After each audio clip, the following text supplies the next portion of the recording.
அறியுமவற்றுள் யாம் அறிவது இல்லை, அறிவறிந்த மக்கள் பேறு அல்ல என்கிறார் வள்ளுவர். அறிவான பிள்ளைகளை பெறுவதை தவிர ஒரு சிறந்த பேரு எதுவும் இருக்க முடியாது. அறிவார்ந்த பிள்ளைகளை உருவாக்குவதற்காக நம்ம கடலூர்ல KMC காலேஜுக்கு ஆப்போசிட்ல புத்தக திருவிழா நடைபெறுகிறது. ஆகாஷ் புக் சென்டர் சார்பில் ஒரு மிகப்பெரிய புத்தக திருவிழா நடைபெறுகிறது. 100க்கும் மேற்பட்ட பதிப்பகங்களுடைய புத்தகங்கள் கண்காட்சிக்கு வைக்கப்பட்டிருக்கு. ஸோ நமக்கு விருப்பமான புத்தகங்களை வாங்கி நம்ம குழந்தைகளுக்கு கொடுத்து இந்த விஜயதசமியில நீங்களும் உங்க புத்தக படிப்பை, புத்தக வாசிப்பை தொடங்கணும்.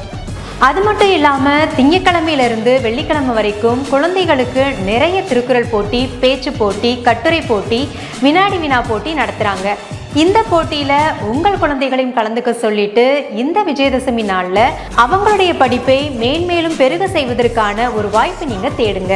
அடுத்ததாக பார்த்தீங்கன்னா நம்ம புத்தக திருவிழா ஒவ்வொரு நாளும் மாலை 6 மணிக்கு இலக்கிய பேச்சாளர்கள் கடலூரில் உள்ளூர் எழுத்தாளர்களுடைய புத்தக வெளியீட்டு விழா நடக்க போகுது. அப்போ இலக்கிய சொற்பொழிவுகள், பட்டிமன்றம், இது போன்ற நம்முடைய காதுக்கு விருந்தாக இருக்கக்கூடிய பல்வேறு நிகழ்ச்சிகள் மாலை 6 மணிக்கு ஒவ்வொரு நாளும் நடைபெறுகிறது. அதுல நீங்க கட்டாயமா கலந்துக்கோங்க. அப்புறம் வர்ற 26ஆம் தேதி மாலை 6 மணிக்கு சாகித்ய அகாதமி விருது பெற்ற எழுத்தாளர் திரு ஆயிஷா நடராஜன் அவர்கள் புத்தக திருவிழாவை தொடங்கி வைக்கிறார். புத்தக திருவிழாவிற்கு எல்லோரும் வாங்க. நன்றி.